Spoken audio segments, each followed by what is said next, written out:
नमस्कार छात्रों, मैं संदीप मिश्रा आपका गणित की ऑनलाइन क्लासेस में स्वागत करता हूँ। आज का टॉपिक है डिटर्मिनेंट्स।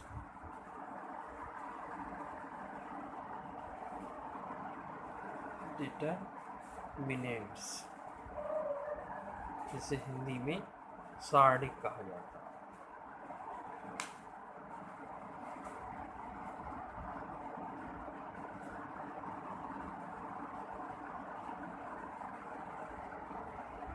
क्या होता है सारणिक? आप लोगों ने मैट्रिक्स पढ़ा है, जिसे आप यू कहते हैं। ये कोई मैट्रिक्स है जिसका ऑर्डर n बाई n का, n by n means row और कॉलम समान है। मैट्रिक्स किसी भी ऑर्डर का हो सकता है। मैट्रिक्स एक अरेंजमेंट है, रेक्टेंगुलर फॉर्म में भी हो सकता है, स्क्वायर फॉर्म में भी हो सकता है, परंतु सारणिक जो होगा वो स्क्वायर फॉर्म में होगा। मीन्स उसके रो और कॉलम आपस में समान होंगे। जितने रो हैं उतने ही कॉलम हैं। इसके रिप्रेजेंट करने के लिए डिटर्मिनेंट ऑफ ए इस तरह से अथवा डेल्टा द्वारा प्रदर्शित किया जाता है। किसी सारणी को इन तीन नामों से जाना जाता है। मीन्स डिटर्मिनेंट ऑफ ए, ये जो दिखाई दे रहा है आपको दो समांतर रेखाओं के बीच हमने ए लिखा है, ये मापांक नहीं है, मॉडुलस नहीं है, ये सारणिक ए है। और अथवा डेल्टा। इसी की भी एक बात और समझिए, मैट्रिक्स क्या होता है? एक अरेंजमेंट है, जबकि डिटर्मिनेंट एक उसकी न्यूमेरिक वैल्यू है। ये कोई नंबर देगा, वो कोई भी नंबर पॉजिटिव, नेगेटिव अथवा इमेजनरी फॉर्म में हो सकता है। देखिए, हम किसी स्क्वायर मैट्रिक्स को लेकर चलते हैं। मान लीजिए कोई ए स्क्वायर मैट्रिक्स है, A1 B1 A2 B2। अगर इसको मैट्रिक्स को डिटर्मिनेंट फॉर्म में लिखना चाहें तो इसे हम इस रूप में लिखेंगे। क्या आएगा? A1 A2 B1 B2। इसका प्रसार कोई कहे, इसका वैल्यू बताइए कितना होता है।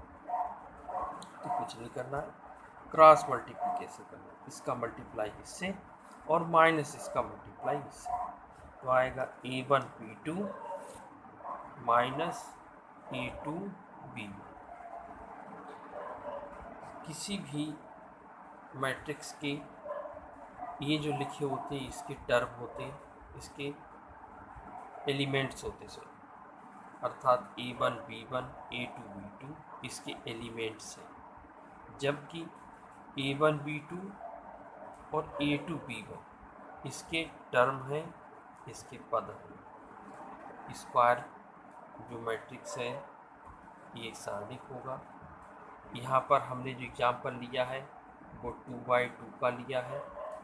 इसमें इसके एलिमेंट्स देखिए कितने, 1 2 3 4, 2 मल्टीप्लाइड बाई 2। और इसके टर्म देखिए कितने हैं, पद देखिए कितने पद हैं, इसके 2।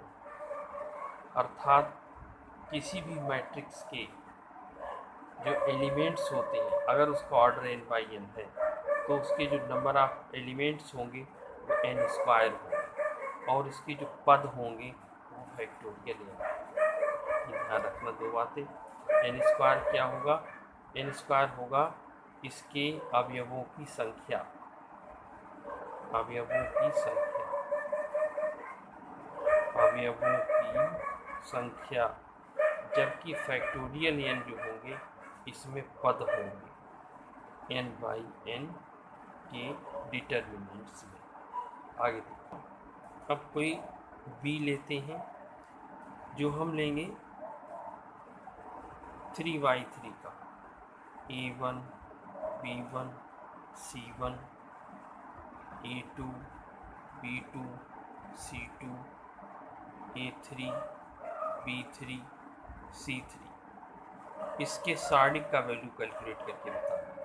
तो सारणिक के वैल्यू लिखेंगे तो हम लिखेंगे ऐसे, या डेल्टा बना सकते। समांतर लिखा है, दो बनाओ, A1 B1 C1 A2 B2 C2 A3 B3 C3। देखिए अब ये 3/3 का स्क्वायर मैट्रिक्स था, उसका सारणिक 3/3 का, इसको प्रसार करना। देखिए किसी भी सारणिक के प्रसार में हम उसके रो अथवा कॉलम को लेकर प्रसार कर सकते हैं, चाहे रो 1 ले लें, चाहे रो 2 ले लें, चाहे रो 3 ले लें, अथवा C1 C2 C3 कुछ भी ले सकते हैं। मैं मान लीजिए R1 के सापेक्ष इसका प्रसार करना चाह रहा हूँ। पहला एलिमेंट्स लिया A1 को इसके उप सारणिक से मल्टीप्लाई करें। उप सारणिक क्या होता है? उप सारणिक होगा उस एलिमेंट्स के रो को छोड़ दीजिए, उसके कॉलम को छोड़ दीजिए, जो सारणिक का भाग बचता है, पार्ट बचता है, शेष, वो उसका माइनर या उप सारणिक कहलाता है। तो यहाँ पर क्या होगा, B2 C2 और B3 C3। अब दूसरा एलिमेंट लीजिए, दूसरा एलिमेंट से B1, लेकिन प्रसार करने में हमें इसके चिन्ह को भी लेना होगा, तो इसका पोजीशन साइन होगा माइनस, प्लस माइनस प्लस, इसी ऑर्डर में लेते हैं, तो ये आएगा माइनस का B1। इसका सारणिक क्या होगा, A2 C2 A3 C3। और तीसरा एलिमेंट है C1, इसका सारणिक होगा A2 B2 A3 B3। इसकी वैल्यू को हम सॉल्व करेंगे जैसे ऊपर करा। A1 इसकी क्या आ जाएगी, B2 C3 minus B3 C2 minus B1, इसकी मल्टीप्लाई इससे माइनस इसकी इससे, A2 C3 minus A3 C2 plus C1, इसकी multiply A2 B3 minus A3 B2, multiply कर दीजिए, A1 B2 C3 minus A1 B3 C2 minus A2 B1 C3 plus A3 B1 C2 plus A2 B3 C1 minus A3 B2 C1। ये इसकी value है। कोई value होगी अभी numbers को लेकर समझाऊंगा और क्लियर होगा। देखिए गिनिए इसमें कितने पद हैं, 1 2 3 4 5 6। ऊपर एक फार्मूला दिया था, इसमें ऑर्डर है इसका 3/3। इसके एलिमेंट्स देखिए कितने हैं, 1 2 3 4 5 6 7 8 9। तो इसके एलिमेंट्स आए 9, 3 का स्क्वायर, इसे फार्मूला बताया था इन स्क्वायर, तो 3 का स्क्वायर।